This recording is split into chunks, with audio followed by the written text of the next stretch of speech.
Welcome to the National Pulse, the official podcast of the Fitness Industry Council of Canada. I'm your host, Zach Weston, and we are the collective voice of over 7,000 facilities and 7 million members from coast to coast to coast. From the steps of Parliament Hill in Ottawa to the floor of your local gym, we are here to discuss the policy, the people, and the passion driving our industry forward. We're talking to the innovators, the disruptors, and the leaders who are evolving the Canadian fitness business landscape with the goal to support, promote, and protect our industry while we move to make Canada the fittest nation on earth. Well, as somebody who is passionate about all things exercise, I love it. I still do, traditional weight training, kettlebell training, TRX functional training, as I said, cross-country skiing and running, cycling, swimming, windsurfing, hockey, etc. But Isophit has become a really important part of my training. And I have been happily impressed with the impact that I have seen it make. And as someone who has trained people from the extreme of illness with cardiac transplant right through to gold medal Olympians, I see the application for all of those people that I've ever worked with. And, I'm excited that it's a Canadian invention, and I'm excited to talk to you a little bit more about this today and get the word out, because I think that this is something that the fitness facilities across Canada would be very wise to incorporate this tool and this training methodology into their curriculum. Yeah, I highly agree. So let's get started.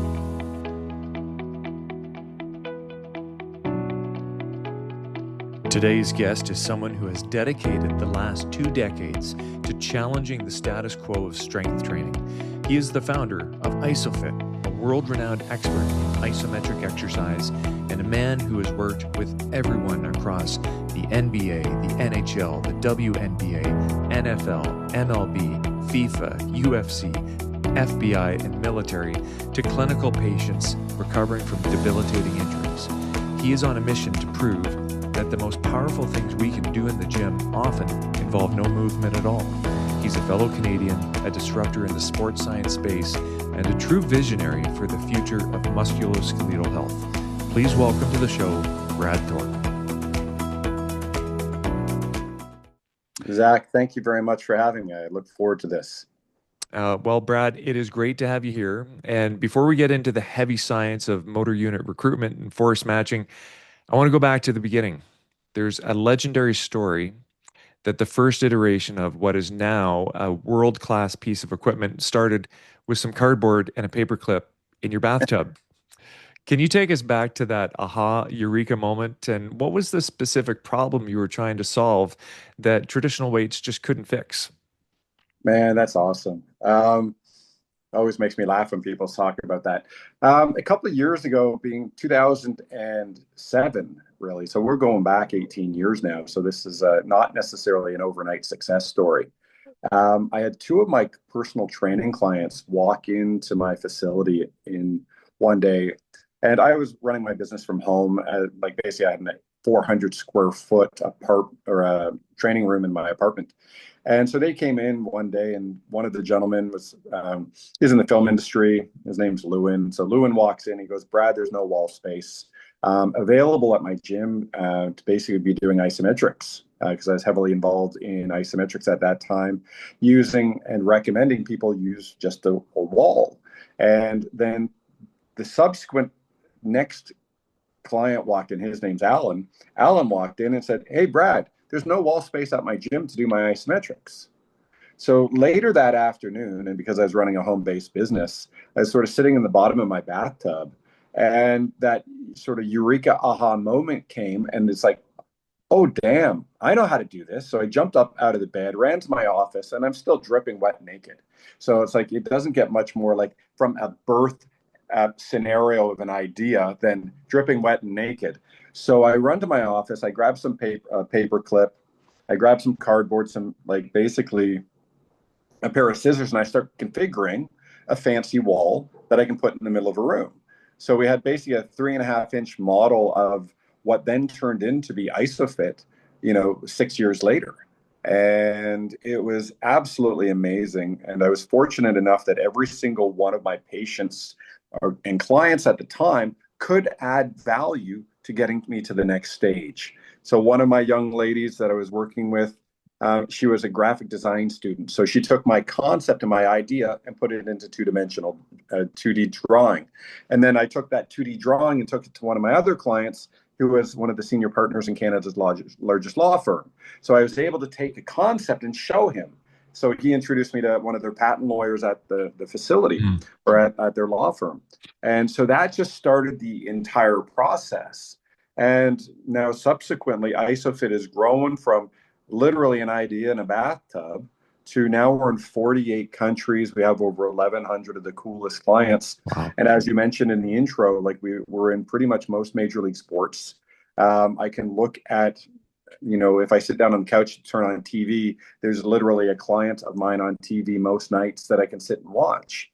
And I should use user of product versus a client of mine, just because the individual athletes aren't necessarily the client. It's usually the clubs in most cases.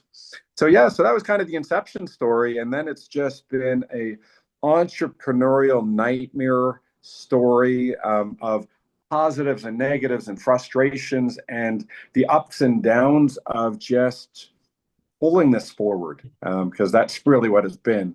Because when you're selling not moving to people, it's uniquely challenging in our movement-obsessed society. I love that. I love that story. I love that, the reality that you've explained it. It took many years to actually refine and bring the product forward. And, I can share as well that I've been fortunate to have been someone who's been using an Isophit tool now for the last almost 2 years. And I also have a background, as you know, of over 2 decades of training people from the sickest cardiac transplant patients to, Olympic gold medalists and everybody in between. And I see tremendous value in my own training, and for every single person I've ever trained, Isophit and isometric training can add a ton to what they're doing. But let's dive into, maybe a bit more of, your understanding and how you have really championed this. And you often say that dynamic exercise is the practice of movement, but isometric exercise is preparation for movement. Can you explain the physiological difference between how the brain recruits motor units in a static hold versus a dynamic rep? Well, we'll keep it a little bit simple just because, that's going to be a high level PhD level conversation, which I think potentially a lot of the audience is not prepared for. So when you think about what the difference is between an isometric contraction, and just for the audience, because a lot of people, this will be the first time they even hear about it, to be honest, because it's really not talked about within the exercise world all that much. So an isometric contraction is basically where you are able to increase muscle tension without the change of a joint position, right? Historically, it was taught that the muscle doesn't change orientation, but the simple matter of the truth is it does change orientation. It's the muscle tendon unit that doesn't change length. So it's usually in a fixed static position. When you're looking at sort of the concentric, obviously you're going to have the actin and myosin cross bridging, and it's more like running through, and you're going to get a shortening of the joint angle. And then at that transitional phase, and this is probably the most important thing that nobody ever talks about, the transitional phase of all joint motion has to achieve zero velocity, which means not moving, before you change direction and reaccelerate to that eccentric. And we'll explore this a little bit later in a little bit more in depth. But one of the things when you're looking at sort of that eccentric function is that basically where the joint is expanding and getting further away. Now, historically, when you can sort of look at it, if you want to get a little bit more complex, some of the research that sort of looks at this a little bit more in depth is associated with your eye movement, where you're going to have basically within certain areas of your brain, you're going to have basically they're responsible for how the muscle holds still. And then you're going to have a different region of your brain sort of saying, hey, how do we sort of create like an excitatory burst of neural activity to create the movement, right? So when you're looking at saccades, so you get that eye movement, there's a really cool, interesting study out of Johns Hopkins University. And they were basically looking at it and going, okay, So we've tried to explore this for many, many, many, many years. How does the muscle sort of fire to create movement? How does the muscle fire to stay still? Because they're distinct, unique properties. And what they started to find is that same sort of neurological loop passes beyond just the eyes. It goes into the neck, it goes into the shoulder, and now they're starting to see it throughout the entire sort of neural network. And it fires obviously down the same sort of channel of nerves. So one fires first, and it's this signal path that says hold still, and then there's that excitatory burst neuron that says move. And then when you sort of sit there, you'll always kind of gravitate back to your normal posture, right? So it's kind of in a very, very simple way. So isometrics is about not moving, and obviously the concentric eccentric is about the moving side of it. And we're going to explore that in a greater depth. So we have like basically a 10-chapter book on that coming out later this year that looks at how does the brain fire, how does the muscle eventually move, and that's just on isometric. That's void of the concentric and eccentric side. So it's to be able to break that down into 10 chapters. It's about 25,000 words. So it's kind of like a fair bit of information. So hopefully that answers your question without going too crazy in depth. So. Well, I appreciate that, and I'm sure for the listeners, not going into the 25,000 words right now, but yeah, we started off with a pretty deep question about the technology and really the physiology here. But you use a term with Isophit called force matching technology, and I love this kind of play on words that you've created. And for the clinicians listening, how does this differ from traditional resistance strategies of training, like using exercise bands or chains, and why is it safer for populations with joint instability? So first and foremost, it's a play out. So a force matching technology. We were looking for a way to so what is it that we're actually doing? Because at the end of the day, we're pushing into something that does not move. And so how do we make that sound interesting versus how does that sort of sound interesting versus any other way that we can sort of look to describe it where it's different than traditional exercise? Because everyone's focused on dynamic side, like obviously the concentric eccentric, whether you're using selectorized equipment, cables, bands, whatever it happens to be. So because we were pushing into something that doesn't move, instantly I just thought of the 3 laws of motion, right? Which comes back to Newton. So his 3rd law of motion is for every action, there's an equal and opposite reaction. So that was the tie to, oh, well, literally, that's all we're doing. So now the benefit of that, if you're looking at sort of increasing resistance with exercise, so a lot of people don't actually know how to calculate things like torque, and they've never heard of a thing called a moment arm, and they don't understand like even axial motion or anything like that. So they just do stuff. But when you start to get into the science of exercise, really all motion is governed by torque, right? So a rotational force around a fixed axis or an axis. And when you're looking at isometrics, you're able to sort of keep that moment arm the same length because you're not moving. So if I go to move throughout a range, the load in effect is always changing because the moment arm length changes. So if you're lifting 10 pounds, the 10 pounds, if you're moving it, may fluctuate from not heavy to heavier, even within a given rep.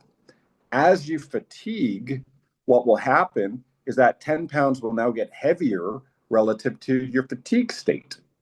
And you didn't calculate that. So if you're dealing with somebody post-operatively or new to exercise, well, I'm just sort of swinging around weight. And a lot of people, because you want to make it easier, so now you go faster. So now you're influencing the inertial effects of that 10 pounds, putting them at risk, basically at risk. They don't know the names of the muscles. They don't know the physics behind it.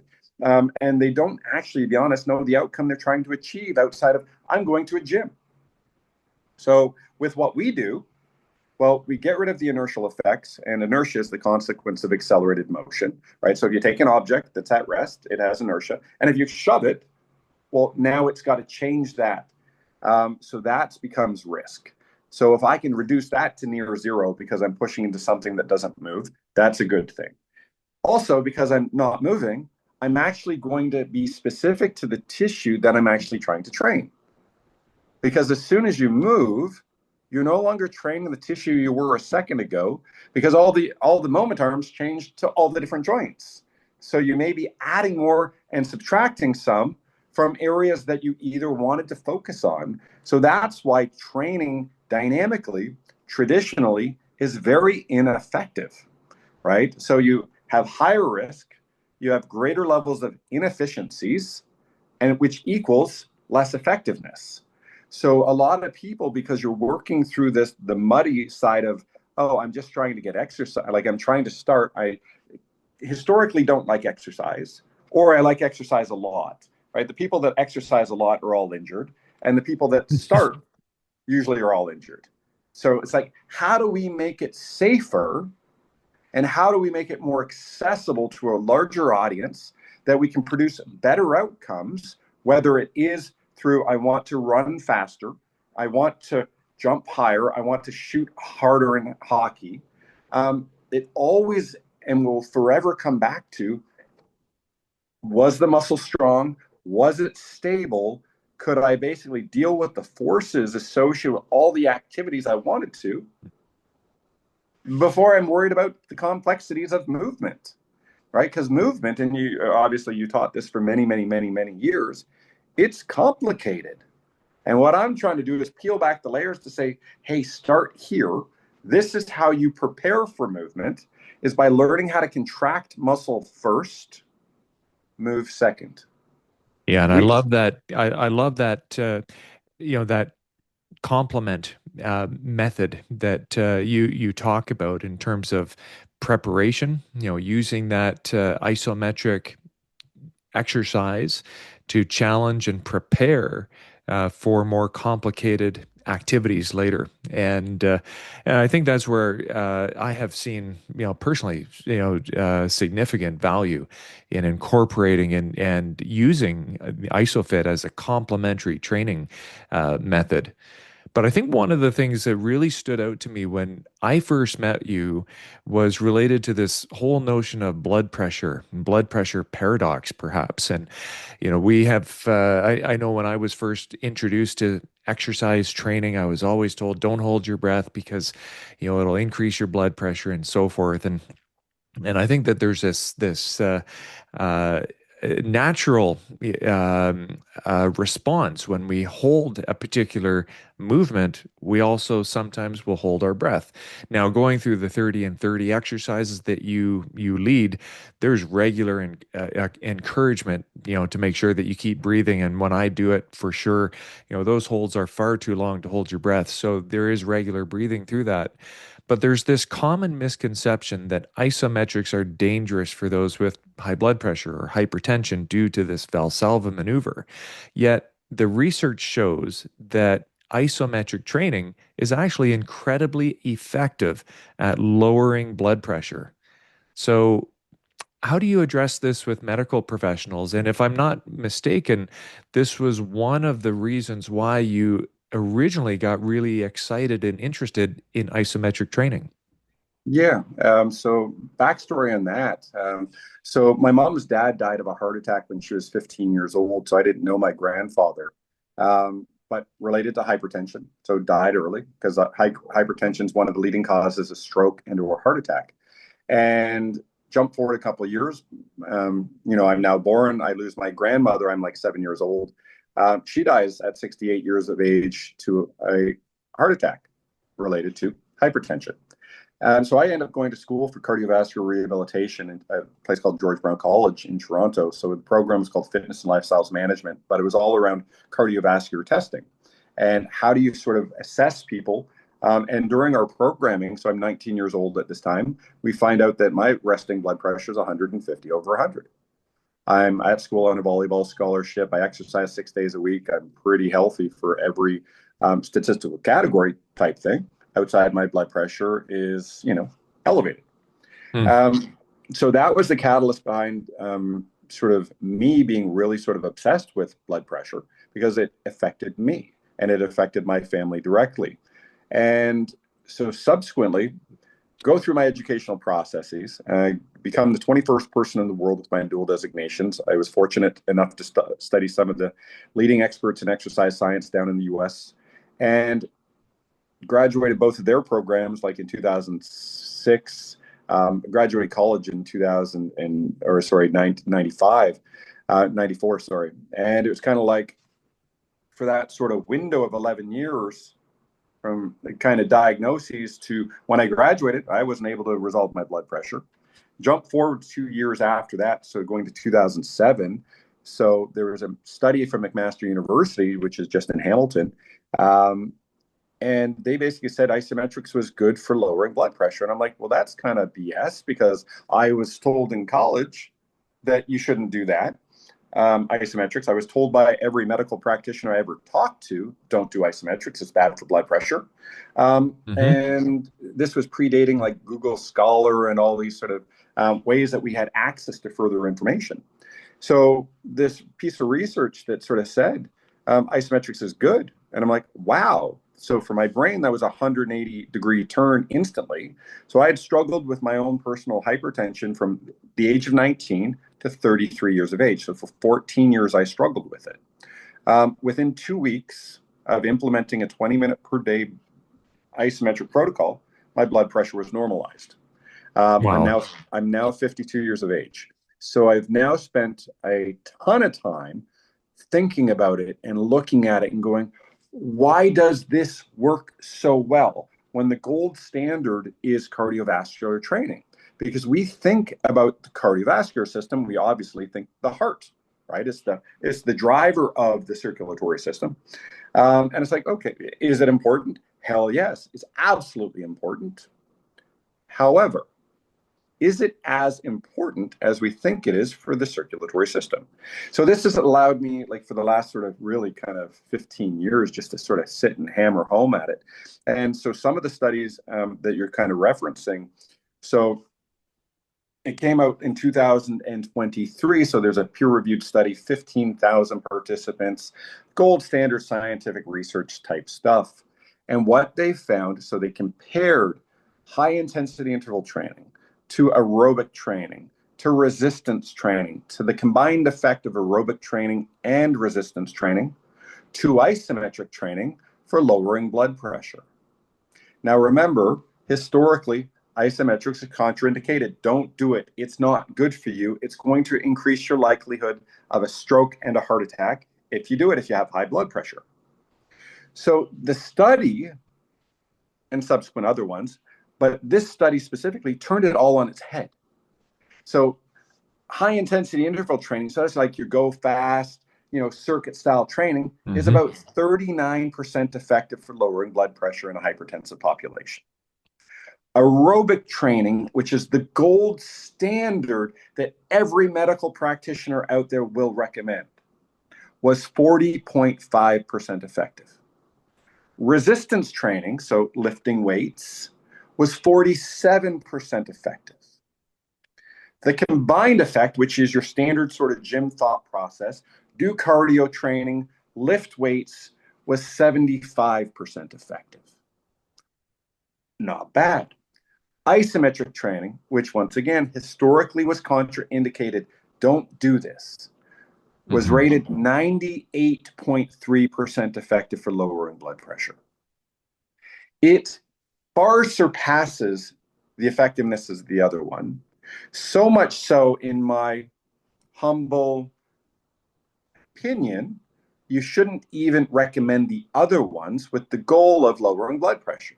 You're wasting the individual's time. You're selling a false sense of opportunity. You're selling a false sense of improvement, whereas opposed to, you can use the wall behind me to actually lower your blood pressure better than you can on a treadmill. The likelihood that somebody who has blood pressure issues is going to use a wall is probably pretty higher than being motivated to go to a gym, jump on a treadmill, and do an activity usually they don't like to do. So Yeah, Yeah. it's pretty remarkable. Yeah, those were exactly the words I was just going to say. It is pretty remarkable, the evidence, and we'll see if we can get the link to include below when we post this on the various channels to share. And if I'm not mistaken, some of that early research was much more simple than what you can do now with an Isofit training device Oh in yeah. terms of all the different types of movements, or not movements, but isometric exercises. Uh, I believe the original research in this area was really focused on simply doing grip strength. Correct. Yeah. So there was a U.S. Air Force research scientist, Dr. Ronald Wiley. So this is going back to 1968, 1969. So in 1968, you had Dr. Kenneth Cooper just coined the term aerobics, added an S to aerobic, sold some. He was also one of the first guys to actually commercially sell a treadmill. So him and a guy named Bill Stubb, and he was out of the Ohio area. So it's pretty kind of cool in the sense that, we have treadmills in every gyms, really since 1970. We have nothing dedicated to isometrics yet, right? Outside of obviously what we're doing. But you look at that research. So Dr. Ronald Wiley was commissioned by the US Air Force to actually keep blood pressure up in fighter pilots. And what they started to notice, so they're taking the control stick and they're sort of saying, in order to qualify as a fighter pilot, you need to be pre-hypertensive, right? We want you with higher blood pressure. So when you're under G-force, you're less likely to actually black out, right? And obviously crash a plane and, potentially die, all those bad things, right? So what he started to see within 2 training sessions was some of these pilots started to lower their blood pressure. Well, that wasn't good for the study associated with increasing blood pressure for the fighter pilots and their goal. So they basically turf the study, for lack of a better word. But then Dr. Ronald Wiley sort of just went off on his tangent going, there's something here. I mean, right now, half of the adult population in the United States of America has hypertension. So that's how prevalent and that's how important this information is. Mm-hmm. So sorry, go ahead. And I was just going to say, you take that, you apply that, where they were studying with just doing grip strength, and then now you add an isometric Isofit device, and you can train not just your hands, but your whole body. And would love to see some clinical trials looking at whole body isometric training and the impact on hypertension reduction. Yeah, and when you compare, let's call it a wall sit, because a wall sit versus a grip strength, the wall sit outperforms the grip strength for lowering blood pressure. So you can take that and go, oh, a little bit greater levels of body mass and stuff like that. Mm-hmm. And so one of the things that I've sort of been wrapping my head around over the last little while, when you look at the circulatory system, when you actually take the time to break it down, right? Obviously, you have the atrial side, and then you have the venous side. We historically hang our hat and live in the heart's, like the atrial side, right? Because the heart's really important. And then you have your arteries, which that sort of moves oxygen to all your muscles. But that's 35% of the equation. When you're looking at blood volume, right? Because that's really what it's about. It's about moving blood. So that's the reason that you have the circulatory system. 65% of the equation actually resides in the venous side. And, you've taught this for years, and people will sort of, oh, yeah, well, the venous side's a muscle pump. That's how we do. The muscles contract and the muscles obviously relax, and we get the blood back. Cool. So if that's the case, if I make the muscular system more effective neurologically by increasing the activation rates through isometrics, well, now I'm going to get more muscles participating to create better return flow. So that's one thing. Secondarily, you have to also think about the additional tissues associated with the muscle contracting, which is the tendon structure, right? And this is something that still needs to be proven, and I hope somebody does it, because I would love to be proved right for this, because I think this is really, really, really cool. So the role of tendon involvement, right? So the muscle contracts, and if you have a compliant tendon in there, the muscle doesn't generate the appropriate force to either create and or prevent movement.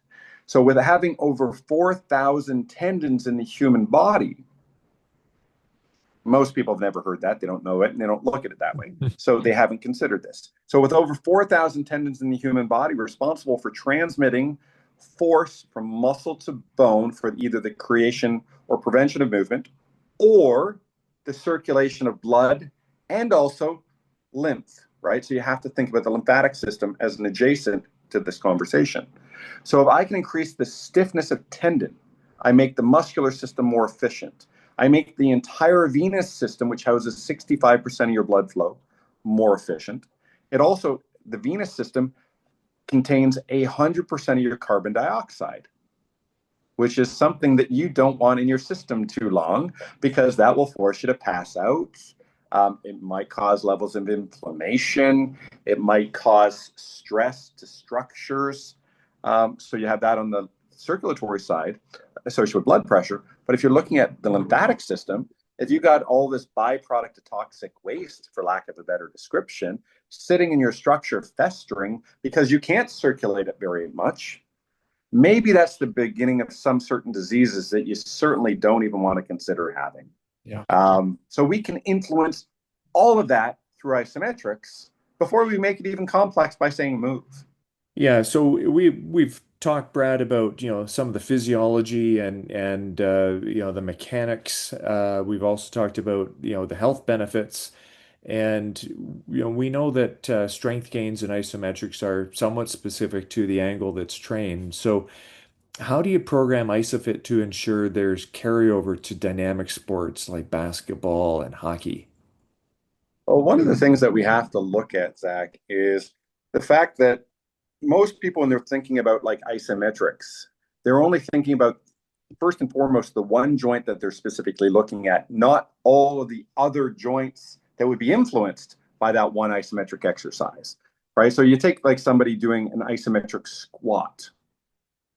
Well, it's working the entire body. Okay, cool. So if it's working the entire body, well, what happens if we do a squat at a slightly different angle and a slightly different angle? So theoretically, you can start to save time by just training multiple angles. So not only can you maximize that force production, well, then from a training perspective, you're also reducing the amount of total repetitions the athlete's doing, right? Because they're getting a ton in their sport development, right? So do you really need to add more from a dynamic perspective, more dynamic in training, more dynamic in just recreational having fun because you're an athlete, you're going to do it and have fun doing it. Then you're going to also add game time. And if you're talking about youth athletics, that's 5 nights a week now. So it's just more on top of more, on top of more, on top of more. So if you're looking at injury risk reduction, well, let's reduce total number of risk or total amount of risk. So when you're looking at where isometrics fits into a sport performance world, it really comes back to that change of direction event, right? How does the movement start? How do you change direction in order to cut and pivot around a guy on the field of play? So if you're looking at basketball or football as example, if you need to change direction, and let's say I'm running directly at you and I need to move to the left, but I got to make a 90-degree cut, right? So I'm basically going to stop forward momentum and just laterally hop to the left. Well, I have to zero out that velocity going forward. And if I don't, I get hit by you. But if I go to juke and get around you, but I don't zero out that velocity as I sort of push my lower limbs right in order to go left, well, that's the difference between if my feet, let's say, they don't move, and my body mass does move a little bit. That might be the difference between an ACL rupture. Or in basketball, there's a mechanism called the false step mechanism. People transfer their force going backwards before they go forward to help with explosive power development, so they move quicker. Well, as I'm starting to go forward, well, my body mass is still going backwards, so I lengthen my Achilles tendon rapidly.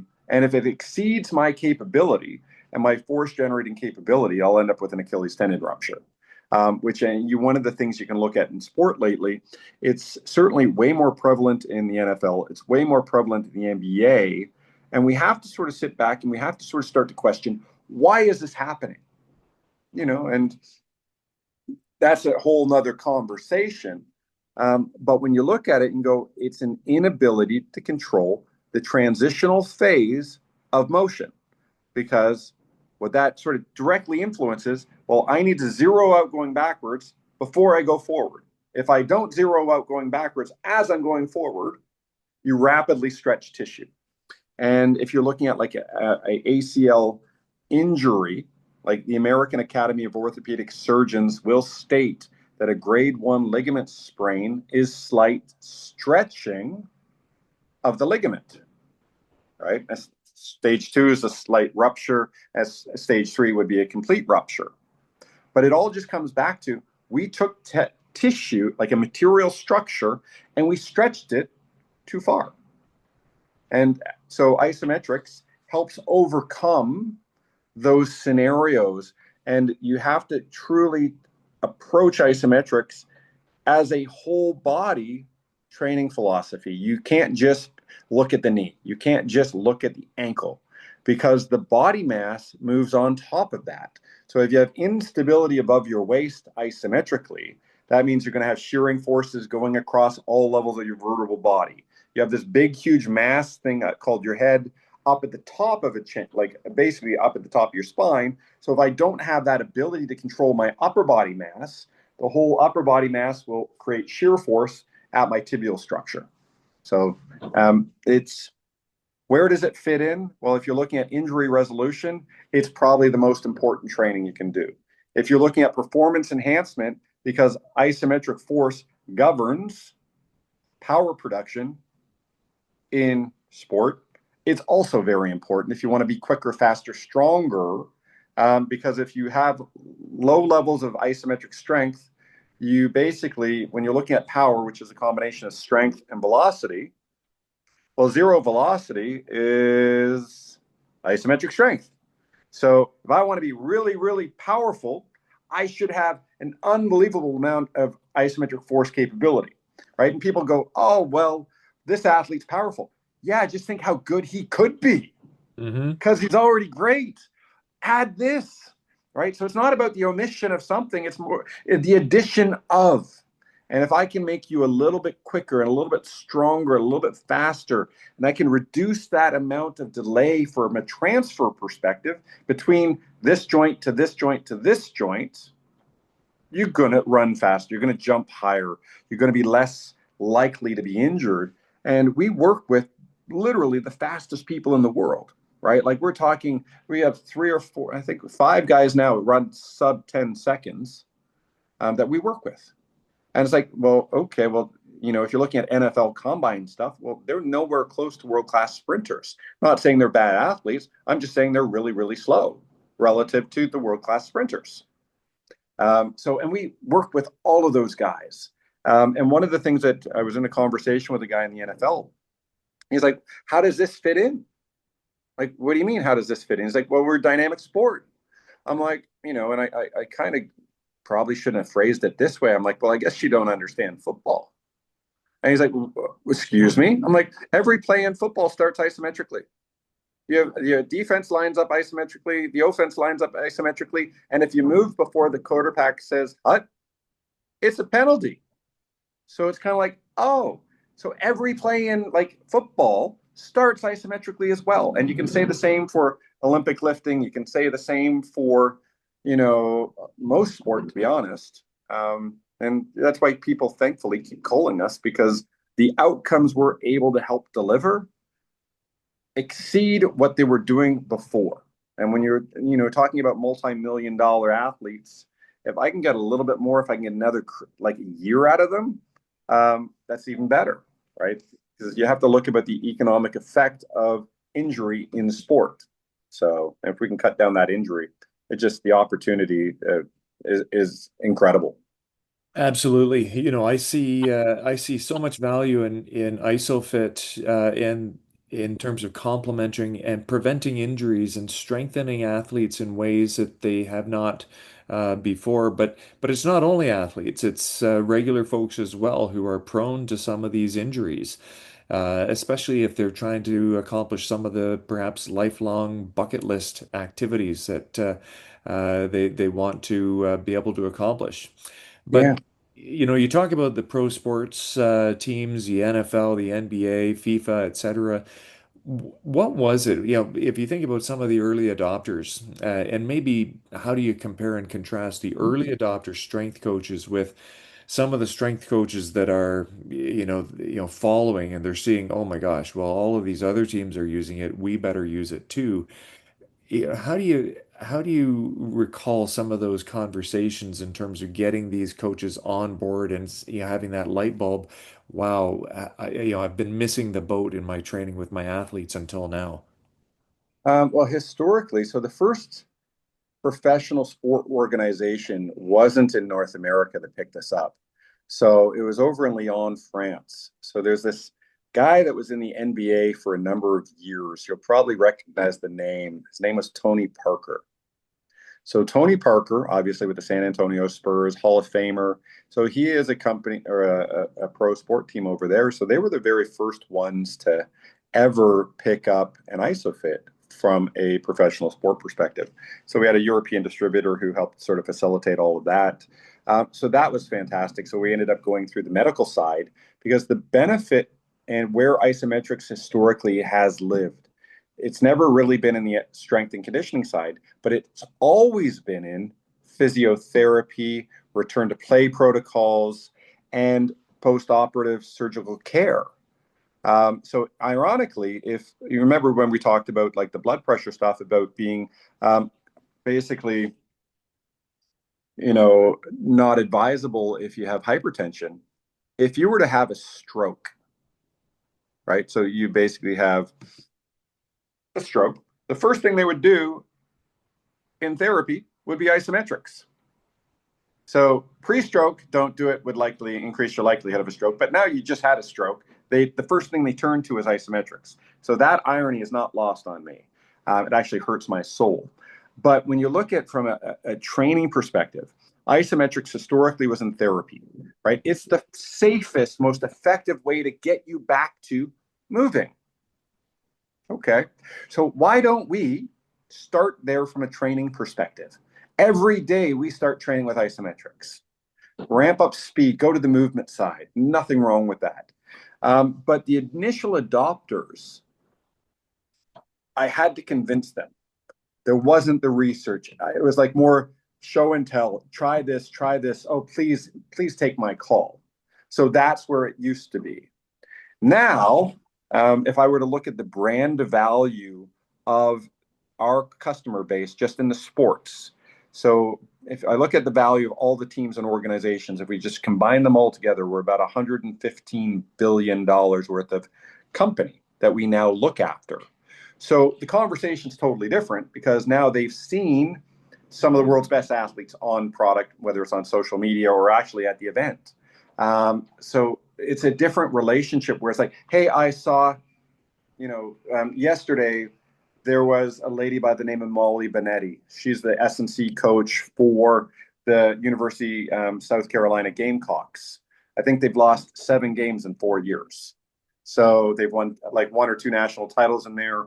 And they're currently, I think, 16-1 on the season. So she posted using Isophit and some of our products at the hotel. Subsequently, yesterday, we had 3 college women basketball programs contact us for Isofits. So learning their programs, learning their names, and so they're now starting to buy because they saw this person. And Molly and the Gamecocks, huge supporters, and they're incredible humans. But I'll tell you her story. So Molly, I met her in about 3 years ago now, 2 years ago, actually, sorry, at a place basically in Pittsburgh. We're at the Sportsmith conference. So we were basically a vendor at the event. And subsequently, I opened the door for Molly as we were walking in. I didn't know who she was, but she had a nice pair of shoes on. So, compliment her on his shoes because they were pretty cool. Nice pair of Air Jordans. And then subsequently, so she told her that we were a vendor. She introduced herself. And at that point, I didn't really know much about women's basketball. So she walks over and comes over to our booth. And she's like, yeah, I'm Molly. I'm, with the sort of the national champion sort of women's basketball program. Within 5 minutes, Molly goes to me, okay, so we want these at our facility because she experienced something in her level of excellence that she's never experienced before. She's familiar with isometrics, but what she didn't have access to was how quickly you can transition between one exercise to a different exercise. And the versatility, I can put you on it, I can put her on it, I can put a 7'7" guy on it, I can put a 395-pound guy on it. And it's always going to match their output due to Newton's third law of motion. For every action, there's an equal and opposite reaction. So not only does it match everybody, the problem with dynamic movement and the inefficiencies with dynamic training, I just moved what I was trying to train because I went through a range. So it becomes inefficient. So all of a sudden, you're now with Isophit, and there's a difference between how we promote isometrics versus just grab a weight and hold it, right? So you have, and this is an important sort of concept, holding a weight in space, which would be like a yielding isometric or a holding isometric muscle action, is different than pushing into something that doesn't move. So an overcoming isometric or a HEMA, which is a pushing or pulling isometric muscle action. Those are different. Similar to dynamic lifting, the HEMA, when you get tired, that load that you were holding in space gets heavier. It increases the risk of injury, joint inflammation, and all this other bad stuff you don't want. The PEMA side, or the overcoming, well, you're able to upregulate tension. You're able to push for longer. You can actually change the intensities intra-set. Like you can fluctuate loads if you want. So the training parameters become so cool. And what Molly was able to notice was she could push for 30 seconds and she was getting weaker. The perceived exertion was getting higher, but it was safe. As opposed to the other side where I get tired, I just add risk. And when you're looking at an athletic population or somebody in a rehab setting or somebody who's just, to be honest, tired of living with pain and dysfunction, you're able to get rid of that quickly by changing how you load structure, right? And one of the other things that people get concerned with is, oh, well, isometrics isn't good for building muscle. Yes, it is. It's about tissue fatigue. I mean, there's a ton of research coming out now. I mean, there was just a study of, what is his name? Stuart Phillips, I think. Who is that down at McMaster? He is, yep. Yeah, so him and a group of people just came out with a paper at the end of last year that was looking at high volume, low weight versus low volume, high weight from a hypertrophy perspective. And one of the conclusions that they came up with, it really just comes back to tissue fatigue. Well, if I can fatigue your tissue in 45 seconds, shockingly, what you'll start to see is you build muscle to almost the same level as low weight, high volume, high weight, low volume, or just fatigue your tissue isometrically. And there was another piece of literature that came out mid last year that compared basically repetition-based motion or dynamic movement at end range isometrics, and end range isometrics was on par with dynamic movement for creating hypertrophy. Cool. So what it circulates back to, just fatigue the tissue if your goal is hypertrophy. Now, if I can make that safer and more effective and more efficient, why wouldn't I?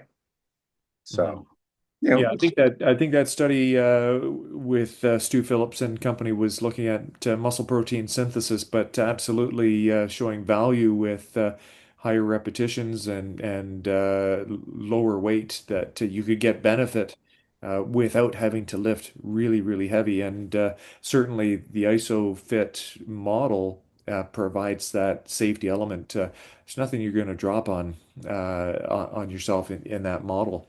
So, no, exactly. Stay tuned to the Fitness Industry Council of Canada podcast for the second half of this interview with Brad Thorpe, coming soon.